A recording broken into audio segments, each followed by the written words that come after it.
बड़ी खबर के साथ कर रहे हैं कि न्यूज 18 राजस्थान का बड़ा असर हुआ है। जी हां, जल जीवन मिशन में भ्रष्टाचारियों पर एसीबी सख्त दिखाई पड़ रही है। न्यूज 18 राजस्थान की खबर का हुआ है बड़ा असर।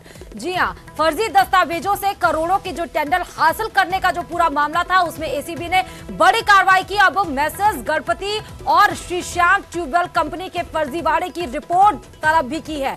जल जीवन मुख्य अभियंता आरके मीणा को एसीबी ने नोटिस थमा दिया है और साथ ही साथ एसीबी ने दोनों कंपनियों की पूरे राजस्थान से रिपोर्ट भी मांगी है। सारे रिपोर्ट में सारे दस्तावेजों को अब खंगाला जाएगा और कोई भी इसमें जो संलिप्त होगा उसे बख्शा नहीं जाएगा। बड़ी खबर आपको बता रहे हैं, जयपुर से बड़ी खबर है जहां पर न्यूज 18 राजस्थान की खबर का बड़ा असर हुआ है। एसीबी ने 91 आईपीसी यानी कि भारतीय दंड संहिता 1860 की धारा आईपीसी में ऐसे कार्यों का एक्सक्लूजन ऑफ वर्क होता है जहां पर जो कार्य किए जाते हैं आप अपने आप में बिना किसी नुकसान के भी अपराध को माना जाता है। उस धारे में एक्ट में तुरंत रिपोर्ट भेजने का नोटिस थमाया है और इस खबर पर हमारे सहयोगी राकेश जुड़े हुए हैं। राकेश, न्यूज 18 राजस्थान की खबर का बड़ा असर हुआ है। कल जिस तरह से कार्रवाई हुई, दफ्तर से लेके घरों तक छापेमारी हुई, आज उसमें नोटिस थमा दिया गया है। 91 आईपीसी धारा में केस दर्ज भी कर लिया, उसके तहत कार्रवाई की भी बात कही जा रही है। और क्या जानकारियां हैं? बिल्कुल, देखिए जिस तरीके से जल जीवन मिशन योजना में जो भ्रष्टाचार हुआ है और सबसे बड़ी बात यह है कि सिर्फ सरकार ने जो जांच करवाई थी अब तक वो 5 फर्जी सर्टिफिकेट की जांच करवाई थी। न्यूज 18 राजस्थान ने इस खबर को प्रमुखता से प्रसारित किया था कि अभी 1 दर्जन से ज्यादा ऐसे फर्जी सर्टिफिकेट और भी हैं और जो कई जिलों में इनसे करोड़ों रुपए के टेंडर हासिल किए गए हैं। खासतौर पर नागौर, जहां पानी का सबसे ज्यादा क्राइसिस है, वहां सीकर, झुंझुनू, दौसा, इन इलाकों के जो दस्तावेज हैं उनकी जांच तक नहीं की गई थी। न्यूज 18 की खबर के प्रसारण के अगले दिन ही जो एसीबी है उसने चीफ इंजीनियर जल जीवन मिशन के कार्यालय पर जो है छापे की कार्रवाई भी की थी, दस्तावेजों की जांच की थी। अब चीफ इंजीनियर जेजेएम जल जीवन मिशन को नोटिस जारी करके और एसीबी ने पूरा रिकॉर्ड तलब किया है कि इन फर्मों को जल जीवन मिशन योजना सहित जो भी जितने भी कार्यादेश जारी हुए हैं उसके तमाम जो टेंडर दस्तावेज हैं वो उपलब्ध करवाए जाएं। साथ ही जिस तरीके से फर्म ने बिना काम के भुगतान उठाया है तो उस जो कार्य की प्रगति रिपोर्ट मांगी है कि कितना काम मौके पर हुआ है, साथ ही जो भुगतान किया गया है उसकी संपूर्ण जानकारी जो है एसीबी ने अब तलब की है जल जीवन मिशन के। और राकेश, ये भी सोचने की बात है कि जल जीवन मिशन में सिर्फ 5 फर्जी सर्टिफिकेट की जांच हुई है, तब इतने करोड़ों का और इतना बड़ा ये फर्जी मामला सामने निकल का है। सोचिए कि जब दोनों फर्मों के दर्जन से ज्यादा सर्टिफिकेट को खंगाला जाएगा तो मुझे लगता है कि पैरों तले जमी खिसक जाएगी। इतना बड़ा घोटाला जल जीवन मिशन में होता आ रहा है। बिल्कुल, देखिए जिस तरीके से जो इसमें मुख्य दोषी लोग हैं, मुख्य अभियंता मनीष बेनीवाल, जिन्होंने सबसे ज्यादा टेंडर आवंटित किए, बिना काम के ही भुगतान कर दिया था। इसके अलावा जो अतिरिक्त मुख्य अभियंता अरुण श्रीवास्तव हैं, उन्होंने 61 टेंडर जारी किए इस फर्म को और उन्होंने भी बिना कार्य के भुगतान कर दिया। कई जगह तो प्लास्टिक के पाइप बिना क्वालिटी के, जिनकी क्वालिटी की जांच अभी तक नहीं हुई है, उनका भुगतान जो डीआई पाइप की जगह लगा करके उनका भुगतान किया गया। यानी कार्य की किसी तरह की मॉनिटरिंग नहीं। जो जिम्मेदार अधिकारी थे वो कमीशन खोरी के खेल में, और जो ठेकेदार है उसके साथ सरकारी जो पैसा आया था, जनता की योजना के लिए जो पैसा आया था, उसमें इन्होंने जमकर लूट खसोट की है। लेकिन अब एसीबी ने पूरा शिकंजा कसा है, पूरे मामले की जांच की जा रही है और संभवतः जो दोषी अधिकारी हैं उन पर अब गाज गिरना तय माना जा रहा है, क्योंकि रिकॉर्ड बेहद खराब है कामकाज का। फील्ड में कामकाज बिल्कुल नहीं। और राकेश, ये भी देखने वाली बात है, जहां सरकार भ्रष्टाचार पर लगाम लगाने की कोशिश कर रही है, जो अधिकारियों का नेक्सस है ये खत्म नहीं हो रहा है, खत्म होते हुए नहीं दिख रहा। और आप सोचिए कि धरातल पे जो स्थानीय लोग हैं, जो लोग हैं, उन्हें कितनी दिक्कतों का सामना करना पड़ा। अभी बारिश का मौसम था, उसमें आप देखिए कि इन अधिकारियों की लापरवाही, इनकी भ्रष्टाचारी ये जो नेक्सस पूरा चलता आ रहा है, कितना खामियाजा उनको उठाना पड़ता है, कितना ज्यादा वो परेशान होते हैं। जगह जगह पानी भर जाता है, जगह जगह चीजें जमा हो जाती हैं, इतनी बीमारियां फैल जाती हैं। लेकिन ये बात शायद उन अधिकारियों को समझ में नहीं आ रहा। लेकिन हो सकता है राकेश कि एसीबी की बड़ी कार्रवाई के बाद अब इनको शायद ये समझें कि इन्होंने क्या किया है। बिल्कुल, देखिए जिस तरीके से एक गैंग बनी हुई थी, हमें कहेंगे अधिकारियों की गैंग बनी हुई थी, ये लगातार फर्जी दस्तावेज के साथ साथ उनकी मॉनिटरिंग नहीं करना, बिना कार्य के भुगतान करना।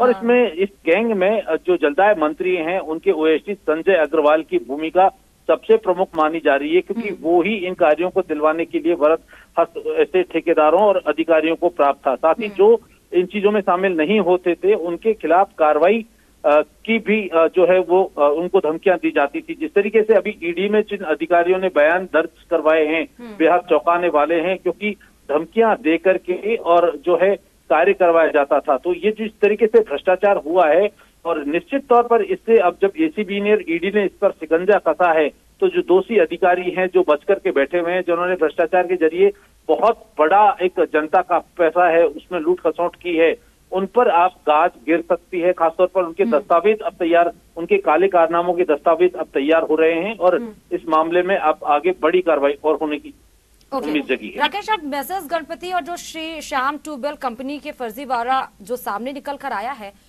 इनकी कोई जानकारी मिल पा रही है? क्योंकि टेंडर, जैसे कि ई टेंडर के जरिए जो एक फर्जी तरीके से जो टेंडर दिया गया, करोड़ों का घोटाला किया गया, और ऑब्वियसली जैसा आप बिल्कुल सही कह रहे हैं कि बिना बड़े अधिकारी के परमिशन के छोटे लोग कभी भी करप्शन नहीं कर सकते हैं।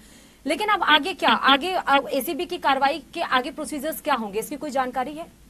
बिल्कुल, देखिए एसीबी की कार्रवाई में अब जो जिस तरीके से जो इन्होंने टेंडर हासिल किए हैं, उन दोषी अधिकारियों की गिरफ्तारी निश्चित मानी जा रही है। जो मुख्य अभियंता मनीष बेनीवाल हैं, चूंकि इन्होंने मैसेज गणपति के जो ट्यूबवेल और श्री श्याम ट्यूबवेल कंपनी को टेंडर जारी किए हैं, अधिकांश ट्यूबवेल में इनकी भूमिका प्रमुख रूप से रही है। खासतौर पर जो टेंडर ऊंची दरों पर देना, टेंडर बिना कार्यों के भुगतान करना, जो सामान जो लगाया जा रहा है जल जीवन मिशन योजना में उसकी बिना गुणवत्ता की जांच के भुगतान करना। बिल्कुल, बहुत बहुत शुक्रिया राकेश तमाम जानकारी देने के लिए। तो जल जीवन योजना पर जो भ्रष्टाचार लगातार चलता आ रहा है, न्यूज 18 राजस्थान ने इस खबर को प्रमुखता से चलाई थी। बताया था कि कैसे एसीबी ने 5 सर्टिफिकेट को ही अभी खंगाला है इन दोनों कंपनियों के, चाहे वो मैसेज गणपति हो चाहे वो श्याम ट्यूबवेल हो। लेकिन अब सोचिए कि अब प्रोसीजर जब आगे बढ़ेगा, जब तमाम सर्टिफिकेट को खंगाला जाएगा, तब क्या असर होगा। तो ये जल जीवन योजना में भ्रष्टाचारियों पर एसीबी की सख्त कार्रवाई।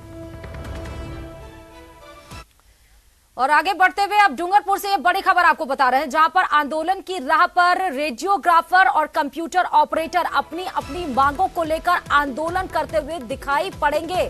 रेडियोग्राफर 10 सितंबर से आंदोलन करेंगे, 2 घंटे का कार्य बहिष्कार किया जाएगा उनके द्वारा। कंप्यूटर ऑपरेटर 11 सितंबर से काली पट्टी बांधकर अपने काम को बहिष्कार करेंगे। इस तरीके से विरोध प्रदर्शन दर्ज किया जाएगा। बताया जा रहा है कि ठेका प्रथा बंद करने की कर रहे हैं मांग।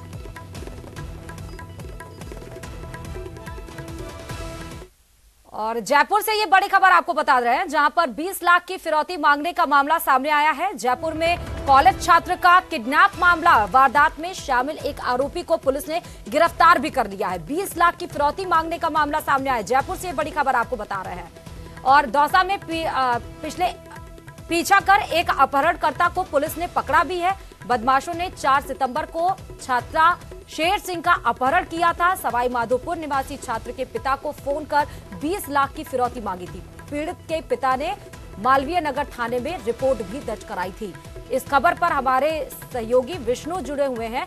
विष्णु, ये बड़ी खबर है, जहां पर पहले सितंबर में छात्र को किडनैप किया गया, उसके बाद 20 लाख की फिरौती मांगी गई। पुलिस की कार्रवाई में एक को तो गिरफ्तार कर लिया गया, लेकिन अभी अन्य की तलाश बाकी है। क्या जानकारी मिल रही है इसमें?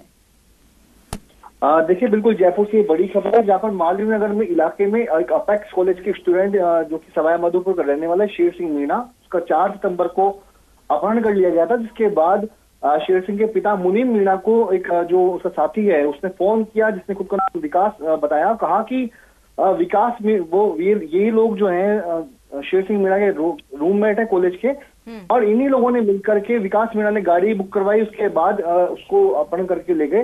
और जब पूरा मामला पुलिस तक पहुंचा, जिसके बाद पुलिस ने एक आरोपी को 200 जिले से गिरफ्तार किया, ऐसे अब तक की जानकारी है। ये जो पूरी कार्रवाई, ये जो कवायद है, वो मालवीय नगर थाना प्रभारी पूनम चौधरी जो है पुलिस इंस्पेक्टर हैं, उनके नेतृत्व में की गई है। तो फिलहाल एक आरोपी को पुलिस ने धर दबोचा है, जो वारदात में शामिल 3-4 बदमाश हैं, उनकी तलाश जारी है। पूरे मामले में सबसे खास बात यह है कि अपहरण करने वालों में जो शेर सिंह मीणा उसके ही साथी हैं, जो कि उसके रूममेट भी थे, यानी जो उसके साथ कमरे में साथ रहते थे, साथ पढ़ाई करते थे। इन्हीं छात्रों ने रुपयों की वजह से, या कह सकते हैं कि रुपयों के लालच में शेर सिंह मीणा का अपहरण किया। जी बिल्कुल। और अब ये भी देखने की बात है कि 20 लाख की फिरौती करते हुए, लेकिन विष्णु अब ये बड़ा एंगल है कि कॉलेज छात्र की किडनैपिंग का मामला, जहां एक तरफ कॉलेज छात्र सुसाइड कर रहे हैं उसकी तरफ ध्यान दिया जा रहा है, वहां एक तरफ ये भी एक अपराध की श्रेणी में आगे बढ़ता जा रहा है कि छात्रों को किडनैप किया जा रहा है, उनके पेरेंट्स से 20 लाख की फिरौती मांगी जा रही है। लेकिन अभी भी सवाल यह है कि वो जो बचे हुए जो आरोपी हैं उनको कब गिरफ्तार किया जाएगा, कितना समय पुलिस लेगी? देखिए, इसमें पुलिस का दावा है कि जल्द से जल्द जो बाकी आरोपी हैं वो भी गिरफ्तार कर लिए जाएंगे, क्योंकि आरोपी हैं वो नामजद कर लिए गए हैं। जो एक आरोपी है वो पकड़ा गया है दौसा जिले में से, और सभी जो है उसके रूममेट ही है, जिसमें एक विकास मीणा का नाम शामिल है, अजय मीणा का एक नाम सामने आ रहा है। तो ऐसे में सभी आरोपियों के नामजद होने की वजह से जल्द आरोपियों की गिरफ्तारी होगी। और वहीं पर जो जिस छात्र शेर सिंह मीणा को अपहरण किया गया था उसको मुक्त करा लिया गया है। तो ऐसे में उसके बयानों के आधार पर बाकी तस्दीक करते हुए पुलिस की जांच आगे बढ़ रही है। जी बहुत बहुत शुक्रिया तमाम जानकारी देने के लिए विष्णु। इस खबर पर जरूर नजर बनाए लगे, अपडेट हम लेते रहेंगे। लेकिन ये बड़ी खबर आपको हम बता रहे हैं, जहां पर जयपुर से बड़ी खबर, जहां पहले 4 सितंबर को एक छात्र को किडनैप किया गया, पेरेंट को कॉल किया गया, 20 लाख की फिरौती मांगी गई, पुलिस कार्रवाई करते हुए एक को गिरफ्तार कर लिया, अन्य की तलाशी जारी है।